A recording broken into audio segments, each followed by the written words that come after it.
Vous avez la parole, cher collègue. Merci pour la parole, honorable président. Honorable président, honorables membres du bureau, honorables députés, estimés collègues, je commence d'abord à remercier le chef de l'État, Joseph Kabila Kabange, pour son engagement à prendre ses responsabilités pour nommer ce gouvernement.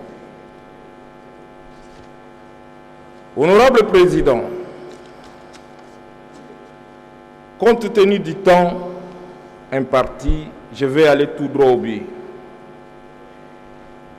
Je lis le programme de ce gouvernement. À la première page, tout est concis, clair et net.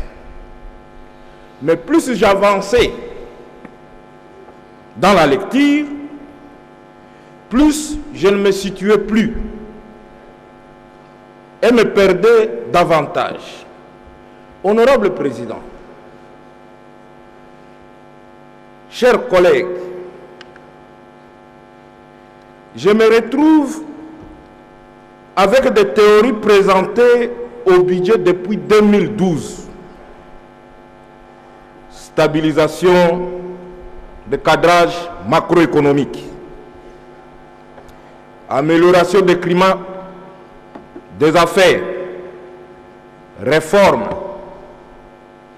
Honorable Président, très chers collègues, si vous voyez les montants alloués à ces budgets depuis 2012 jusqu'à aujourd'hui, Excellence, Monsieur le Premier ministre, cela n'inspire pas confiance encore de reprendre ces termes, car vous n'avez que 6 mois devant vous à relever les défis. Honorable Président, le peuple congolais attendait et attend encore beaucoup de retombées de découpage dont le socle se repose dans les 40% de rétrocession aux provinces. Nulle part dans ce programme de gouvernement, on en a fait mention, et entre-temps, les motions de défiance contre les gouverneurs des provinces sont à la une, victimes des conséquences de non-respect des rétrocessions par le gouvernement central et sans ignorer des opérations retour vis-à-vis des tierces.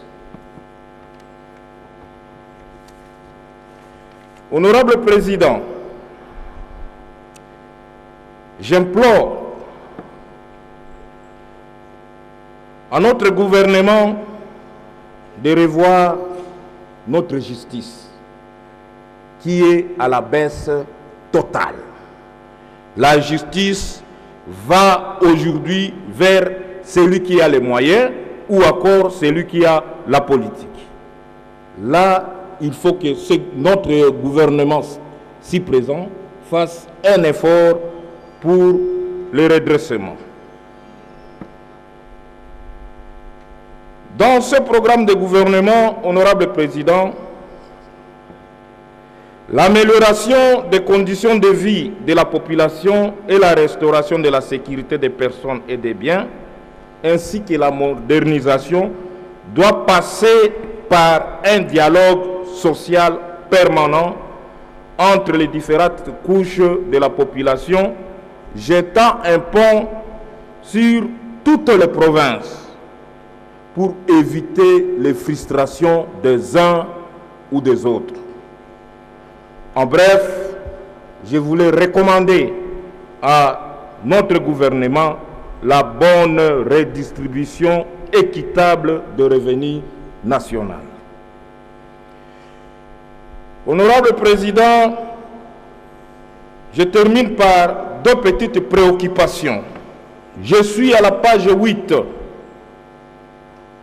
Les actions qui seront engagées pour la relance de l'économie nationale. j'aimerais avoir des précisions claires auprès de son Excellence, Monsieur le Premier ministre, comment il va y parvenir, car ces programmes ne prévoient nulle part le paiement des dettes intérieures afin de libérer la classe moyenne dont leurs capitaux sont coffrés dans les congélateurs de l'OGEDEP. Ma deuxième préoccupation, vous êtes sans ignorer que notre pays a signé des contrats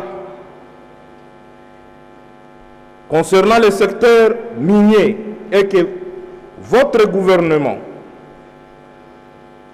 d'abord avant votre gouvernement, le chef de l'État lui-même avait parlé sur la révisitation de code minier. Et votre gouvernement l'a repris. Excellence, Monsieur le Premier ministre, je voulais conseiller à votre gouvernement, car tout le monde connaît, nous avons tant d'entreprises minières qui ne fonctionnent pas sous les codes miniers et ça fonctionne sous des conventions. Ils n'ont pas le même traitement.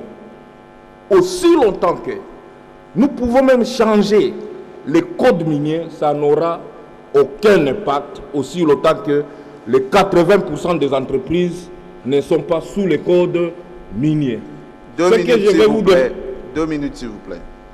Je chute déjà, Monsieur le Président. Honorable Président, excusez. Excellence, Monsieur le Premier ministre, c'est une recommandation à votre gouvernement de considérer et de faire revenir toutes les entreprises minières sous le code minier et puis amorcer ce processus de révision des codes miniers, et là ça va apporter plus. Honorable Président, honorable membre de bureau, distingués collègues, le peuple entend beaucoup de ce gouvernement. Moi et mon groupe parlementaire, nous vous demandons de le faire passer le plus rapidement possible afin que la population se retrouve. Honorable Président, j'ai dit. Je vous en prie.